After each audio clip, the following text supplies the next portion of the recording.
اردو ہے جس کا نام ہم ہی جانتے ہیں داغ، سارے جہاں میں دھوم ہماری زباں کی ہے۔ آج میں آپ کو اردو کے بارے میں کچھ بتانا چاہتی ہوں۔ اصل میں اردو ہندوستان میں بنی تھی اور پاکستان کی قومی زبان ہے، تو یہ دو دشمن ممالک کی زبان ہونے کی وجہ سے وہ مقام نہیں حاصل کر سکی جو اس کا حق ہے۔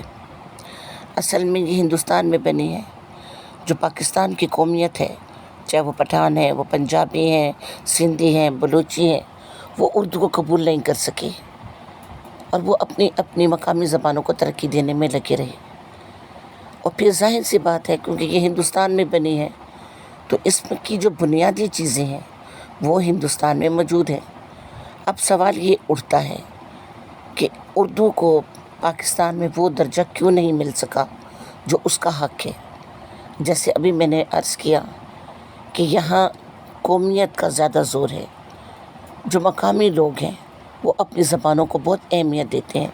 اگر آپ سندھ کی طرف آئیں تو سندھی اردو بولنا پسند نہیں کرتے، بلکہ کورس میں بھی ان کی سندھی زبان ہے۔ آپ کے پی کے طرف آئیں تو کے پی کے میں بھی پشتو جو ہے وہ بہت زیادہ بولی جاتی ہے۔ پنجاب کی طرف آئیں تو پنجابی بولی جاتی ہے۔ اور ایک اور بات، ان مقامی زبانوں کی وجہ سے اردو کے تلفظ میں بہت فرق آیا ہے۔ جیسے یہ کہنا میرے سر میں درد ہو رہی ہے، اب سر میں درد نہ ہوتی، سر میں درد ہوتا ہے، میرے سر میں درد ہو رہا ہے۔ اچھا، اب جو پنجابی ہیں وہ کہتے ہیں کہ ہم نے چنے پکائے ہیں، کیونکہ پنجابی میں چنے کہا جاتا ہے۔ اب یہ چنے اصل میں کیا ہیں؟ یہ چنے جب پک جاتے ہیں، جب بھون جاتے ہیں تو وہ چنے کہلاتے ہیں، ان پہ چھلکے بھی ہوتے ہیں۔ لیکن جب وہ کچے ہوتے ہیں، جب وہ ڈائریکٹ توڑ لیے جاتے ہیں، مارکیٹ میں آتے ہیں، اس وقت وہ چھولے کہلاتے ہیں۔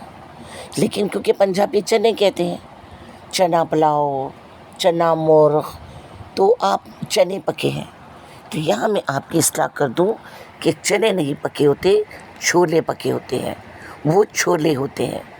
چنے وہ ہوتے ہیں جو بغیر پکائے ہم کھاتے ہیں۔ چنے وہ ہوتے ہیں جو ہارس پاور آپ کو دیتے ہیں، گھوڑے کی طاقت آپ کو دیتے ہیں۔ جو کچے ہوتے ہیں وہ چھولے ہوتے ہیں، اور چھولوں کو گلانا بڑا مشکل ہوتا ہے۔ اور چھولے جو ہے پلاؤ ہوتا ہے، مرغ چھولے ہوتا ہے، تو اس لیے یہ بات آپ کو دماغ میں رکھنی چاہیے۔ اسی طرح ہم اہل زبان جب لیمن کا شربت بنتا ہے، نیبو کا شربت بنتا ہے، تو اس کو سکنجوین کہتے ہیں۔ لیکن میری کئی جو کلاس فیل ہوتی ہے جو مختلف زبانیں بولتی تھی، تو وہ اکثر مجھ سے اس بات پر ہنستی تھی کہ تم سکنجوین غلط بولتی ہو، سکنجوین نہیں ہوتا، سکنجبین ہوتا ہے۔ لیکن پھر جب میں نے کالج کے بچوں کو پڑھایا کہ روزمرہ کیا ہوتا ہے، روزمرہ اہل زبان کی بولے جانے والی زبان ہے، یعنی آپ اہل زبان کی بولے جانے والی زبان کو چیلنج نہیں کر سکتے۔ آپ جیسے پشتو ہے، آپ پشتو میں بات کر رہے ہو تو جو لفظ آپ بولو گے اس کو کوئی چیلنج نہیں کر سکتا، کیونکہ پشتو آپ کی زبان ہے۔ تو پھر یہ کیسے ممکن ہے کہ اردو بولنے والا جو لفظ بول رہا ہے آپ اس کو چیلنج کر رہے ہو؟ تو ظاہر بات ہے جو اردو بولنے والا ہے اس نے اپنے ارد گرد کے لوگوں سے یہ الفاظ سنے ہیں، اس لیے تو آپ کے سامنے بول رہا ہے۔ تو تب مجھے پتہ چلا کہ سکنجبین نہیں ہے، سکنجوین ہے، کیونکہ میں نے اپنے والدین سے جو کہ اہل زبان تھے، جو اردو بولتے تھے، ان کو سکنجوین کہتے سنا ہے۔ تو اس لیے اردو کے بارے میں اگر آپ معلومات میں اکثر بھارت کے پروگرام دیکھتی ہوں تو یقین کریں مجھے مزہ آ جاتا ہے اردو سننے کا۔ وہ والی بات کہ بیچاری اردو نہ پاکستان بننے کے بعد نہ ادھر کی رہی نہ ادھر کی رہی، یعنی ہندوستان اس کو اپنی زبان نہیں کہتا، اور اس نے ایک سنسکرت زبان کے الفاظ ڈال کر اس نے ایک عجیب سا چوچو کا مربع بنا لیا ہے۔ اور وہ الفاظ جو سنسکرت زبان میں بولے جاتے تھے وہ اردو میں شامل کر کے اس کو ہندی کا جو ہے وہ نام دیا ہے. لیکن اردو تو اردو ہے. لیکن جب وہ بولتے ہیں اردو، یقین کریں کہ پرانی اردو کا مزہ آ جاتا ہے. جیسے اکثر جب میں پرانا ڈرامہ دیکھتی ہوں بھارت کا، تو اس میں وہ کہتے ہیں ہاتھ سنے ہوئے ہیں. یہ لفظ پاکستان میں آپ کو کہیں بھی سننے کو نہیں ملے گا. سنے ہونے کا مطلب ہے ہاتھوں کا گندا ہونا. جیسے ہاتھ مٹی میں سنے ہوئے ہیں، ہاتھ خون میں سنے ہوئے ہیں. تو یہ لفظ مجھے بھارت کے ڈراموں میں سننے کو ملتا ہے. اسی طرح ہم کہتے ہیں مگہ، اہل زبان. اور بھگونا، بھگونا کا مطلب ہوتا ہے دیگچی. لیکن یہ لفظ مجھے پاکستان میں سننے کو نہیں ملتا، کیونکہ پاکستانی بولتے ہیں سندھی، پاکستانی بولتے ہیں پشتو، پاکستانی بولتے ہیں پنجابی. اب ان کو کیا پتہ کہ بھگونا کیا چیز ہے، گنگنا کیا چیز ہے، خشکا کیا چیز ہے، خشکی کیا چیز ہے، اور نہ انہیں کوئی دلچسپی ہے. تو اس لیے جو اردو ہے وہ، اور پھر سب سے بڑی دکھ کی بات یہ کہ جو قومی زبان ہے اس میں ایم اے کرنے والا کہیں بھی عزت نہیں پاتا. ایک ایم اے انگلش جاب کے لیے جاتا ہے تو اس کو ایک گریڈ اپر لیا جاتا ہے، ایک گریڈ ہائی لیا جاتا ہے. اور قومی زبان میں ایم اے کرنے والا ایک درجہ نیچے آتا ہے.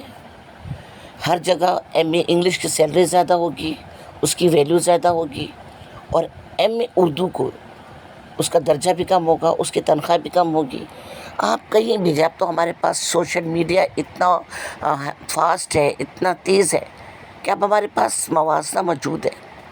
میں چینی چائنا کے پروگرام دیکھتی ہوں، ہر جگہ وہ چینی بول رہے ہیں، چینی زبان استعمال کر رہے ہیں، اشتہاروں میں چینی زبان، بات چیت میں ذرا نہیں شرماتے.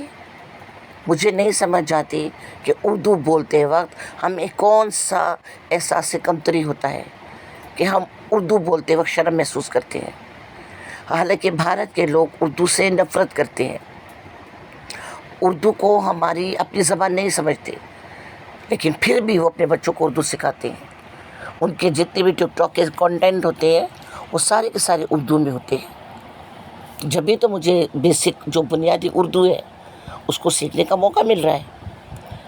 تو مجھے نہیں پتہ سمجھ آتی کہ جس قوم نے ہمارے اسلام کو، ہمارے ایمان کو، ہمارے مذہب کو نقصان پہنچانے کی کوشش کی، ہمارے علماء کو شہید کر دیا، ہمارا اسلامی علوم ہم سے چھین لیا، اور وہ علم کے موتی کتابیں اپنے آبا کی جو دیکھے ان کو یورپ میں تو جی ہوتا ہے سپارہ. علامہ اقبال نے یہ ایسے نہیں کہا تھا. علامہ اقبال نے جب دیکھا کہ ہماری کتابیں یورپ کے پاس ہیں اور چورا کے لے گئے ہیں اور اس سے وہ اپنے بچوں کو فائدہ پہنچا رہے ہیں، تب علامہ اقبال نے یہ بات کی تھی. تو جس قوم نے ہمیں اتنا نقصان پہنچایا ہے اس کی زبان بولنے میں ہم فخر محسوس کرتے ہیں. اور ایک اور مزے کی بات میں آپ کو بتاؤں، ایم اے اردو میں بھی، یعنی جو لوگ قومی زبان میں ایم اے کر رہے ہیں اور جو انگلش سے پیچھا چھڑانا چاہتے ہیں، ایم اے اردو میں بھی ان کا پیچھا انگلش سے نہیں چھوٹتا. ایم اے اردو میں ایک پیپر ہوتا ہے ٹرانسلیشن، ترجمہ، یعنی آپ کو مشکل سے مشکل انگلش کا ترجمہ اردو میں کرنا ہے. اب ترجمہ وہی بچے کر سکتے ہیں جن کی انگلش اچھی ہے.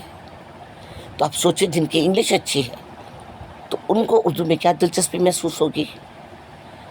تو یہ پاکستانی میں نے واحد قوم دیکھی ہے جسے اپنی قومی زبان سے کوئی دلچسپی نہیں ہے، اور جس کی قومی زبان جو ہے وہ ذلت کا شکار ہو رہی ہے. لیکن خیر چیزیں آہستہ آہستہ بہتر ہو رہی ہیں، بہتری کی طرف جا رہی ہیں. اللہ سے امید ہے کہ جس طرح ہماری پاکستانی قوم کو بہت سی چیزوں کا احساس ہو گیا ہے، اسی طرح شاید اللہ سے امید ہے کہ کبھی انہیں اس بات کا بھی احساس ہو جائے کہ ہم اپنی قومی زبان کے ساتھ زیادتی کر رہے ہیں. تو بس اللہ سے دعا ہے کہ اللہ تعالیٰ قومی زبان اردو کو وہ درجہ دلائے جس کی وہ مستحق ہے، اور ہم بھی فخر سے کہہ سکیں کہ پاکستان گونگا نہیں ہے. اللہ حافظ، اپنا خیال رکھیے گا اور دعاؤں میں یاد رکھیے گا.